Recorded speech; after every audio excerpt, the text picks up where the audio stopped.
Halo teman-teman semuanya, kali ini kita akan membahas Martial Universe Udong Qianpun Season 6. Tanpa berlama-lama, yuk kita masuk ke ceritanya.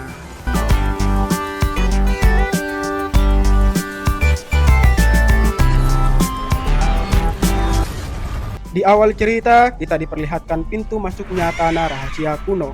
Diketahui bahwa Tanah Rahasia Kuno merupakan peninggalan sekte-sekte kuno yang di dalamnya terdapat banyak seni bela diri. Tapi, untuk memasuki Tanah Rahasia Kuno tersebut, haruslah dibuka dengan mengumpulkan keempat kunci. Dan di sini kita diperlihatkan ada Nona Yauqin dari dinasti Yauquan yang merupakan kultivator Rana Nirvana tingkat kedua. Ada pria yang berbaju kuning campur hitam, orang tersebut adalah Hong Lie dari dinasti Hong Huang yang merupakan kultivator Rana Nirvana tingkat kedua. Ada yang sedang berjalan menuju aula, yaitu Sikun dari dinasti Batu Iblis yang merupakan kultivator Rana Nirvana tingkat kedua. Setibanya, langsung disinggung oleh Hong Li. Hong Li mengatakan, baru-baru ini dinasti Batu Iblis menemui beberapa masalah, tapi Sikun pun langsung menepisnya dan mengatakan bahwa itu hanyalah masalah kecil. Tapi di sini Hong Li malah memojokkan Sikun dan mengatakan mengeluarkan 1 juta fil Nirvana untuk memburu bocah dari dinasti tingkat rendah. Apakah ini hanyalah masalah kecil? Dan Sikun pun menepisnya lagi bahwa 1 juta fil Nirvana tidaklah seberapa bagi dinasti Batu Iblis mereka. Sikun pun tak mau kalah. Dia pun langsung mengatakan bahwa dia mendengar dinasti Hong Huang mengalami kerugian besar saat memperebutkan kunci rahasia kuno dengan dinasti tanpa batas, dan dia menambahkan bahwa jika perlu aku bisa membantumu memberimu beberapa fil Nirvana karena di dalam reruntuhan kuno ada banyak bahaya. Jika kemampuan tidaklah mencukupi, takutnya kamu bisa masuk hidup-hidup tapi keluar dalam kondisi mati. Tapi Hong Li menepisnya bahwa dia telah mendapatkan bantuan yang cukup kuat. Tiba-tiba Nona Yauqin berbicara dan mengatakan bahwa pemegang kunci yang keempat belum muncul. Dan jika dia tidak datang, bukankah upaya kita akan menjadi sia-sia? Di tengah-tengah obrolan mereka, tiba-tiba ada seseorang yang datang. Ya, itu adalah Lindong dan saudaranya Lin Yan dari dinasti Agun Yan. Dan mereka berdua merupakan kultivator Rana Nirvana tingkat pertama, sekaligus pemegang kunci rahasia kuno yang keempat. Lantas, semua yang ada di gerbang aula kaget bukan main, karena mereka tidak menyangka pemegang keempat kunci rahasia kuno itu adalah Lindong itu sendiri. Karena Lindong ini merupakan buronan dari dinasti Batu Iblis. Kenapa bisa buronan oleh dinasti Batu Iblis?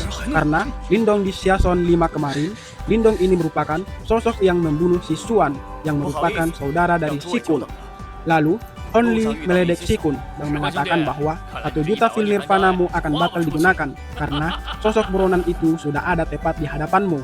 Tapi Nona Yauqin mengatakan bahwa pemegang keempat kunci rahasia kuno sudah lengkap, maka pintu rahasia kuno mari kita segera buka. Sebelum mereka lanjut membuka, Sikun pun mengatakan tunggu. Karena Lindong ini yang telah membunuh si Xuan, yaitu saudara Sikun, maka dia pun akan membalaskan kematian saudaranya. Lindong pun mengatakan bahwa merebut harta karun memang didasarkan dengan kemampuan, dan si Xuan gagal merebut kunci rahasia kuno milik Lindong karena si Xuan ini kurang jago sehingga dia mati di tangan Lindong. Maka terjadilah baku hantam.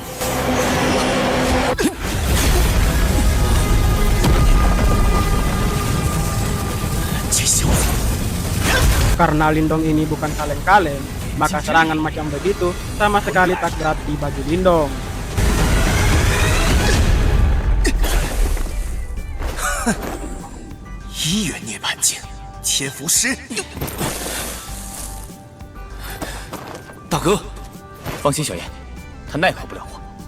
Sebelum lanjut ke pertempuran yang lebih serius, di sini Lindong meledek Sikun dan mengatakan bahwa Rana Nirvana tingkat kedua ini biasa-biasa saja, sehingga baku hantam pun berlanjut.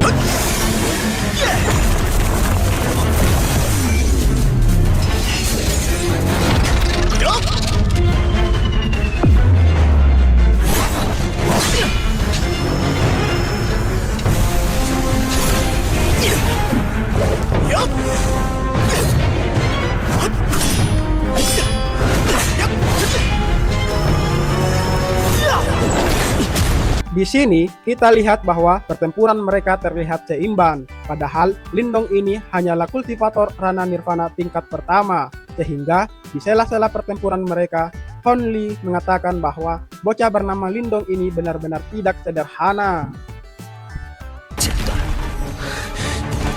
Tak lama kemudian, mereka pun masing-masing mengeluarkan teknik bela diri terkuatnya. Akibat dari serangan terkuat mereka, sehingga mereka pun masing-masing terpental.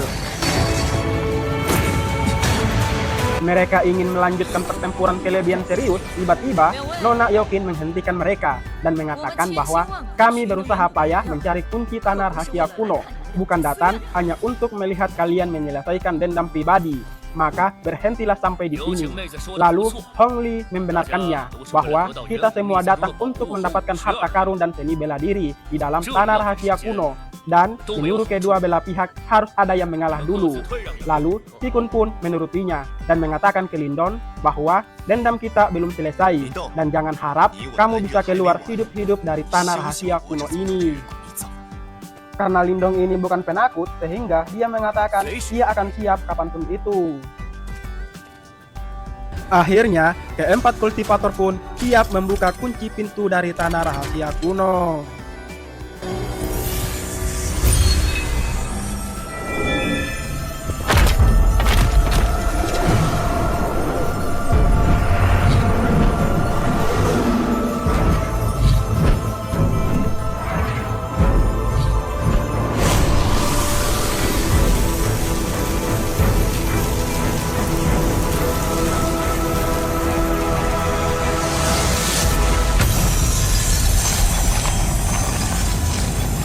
Segelnya pun terbuka. Mereka semua terkejut melihat pemandangan yang begitu menakjubkan. Mereka tidak menyangka bahwa reruntuhan tanah rahasia kuno ini begitu luas.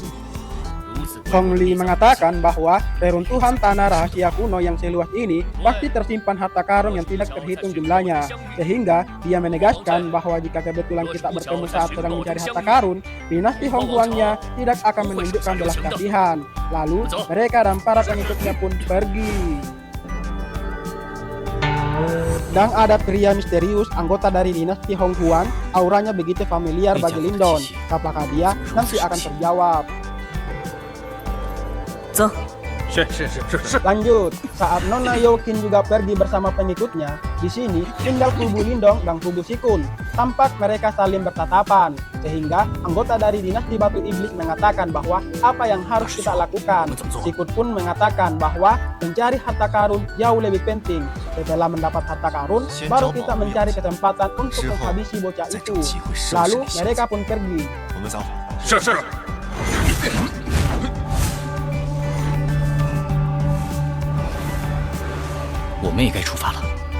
Setelah semuanya telah pergi, barulah Xiao muncul.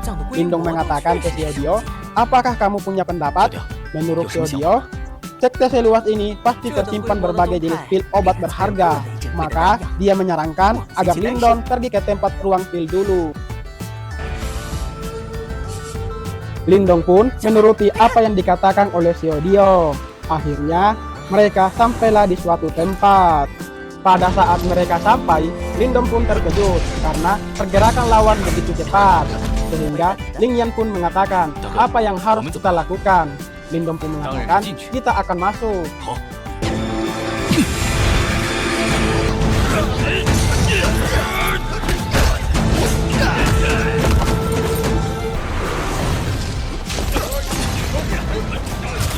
Setelah sampai ke dalam, Lindong pun melihat bahwa pertempuran di sini lebih sengit lagi. Tak lama kemudian, Lindong pun melihat tungku pil.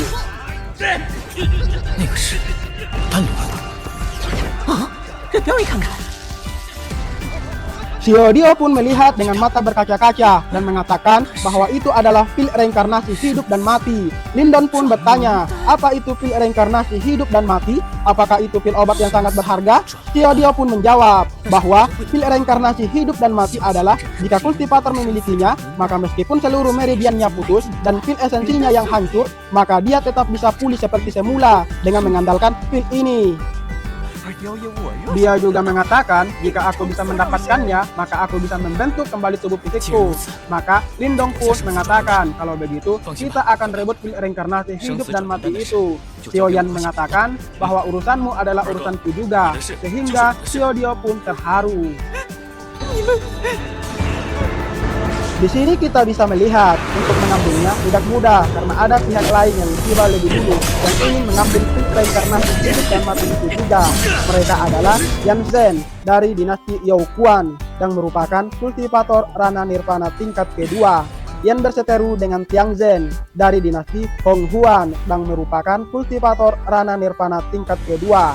Mereka sedang baku hantam mati-matian demi mendapatkan reinkarnasi hidup dan mati. Di sisi lain, sementara mereka sedang bertarung, Lindong pun menerobos masuk. Lindong sementara mau mengambil pilih reinkarnasi hidup dan mati, Lin Yan pun memblokir serangan dari musuh. Sehingga Lindong pun berhasil masuk, dan sedikit lagi mau mencapainya, tiba-tiba Yan Zhen dan Tiang Zhen kompak menyerang Lindong. Untungnya, Lindong menyadari serangan tersebut.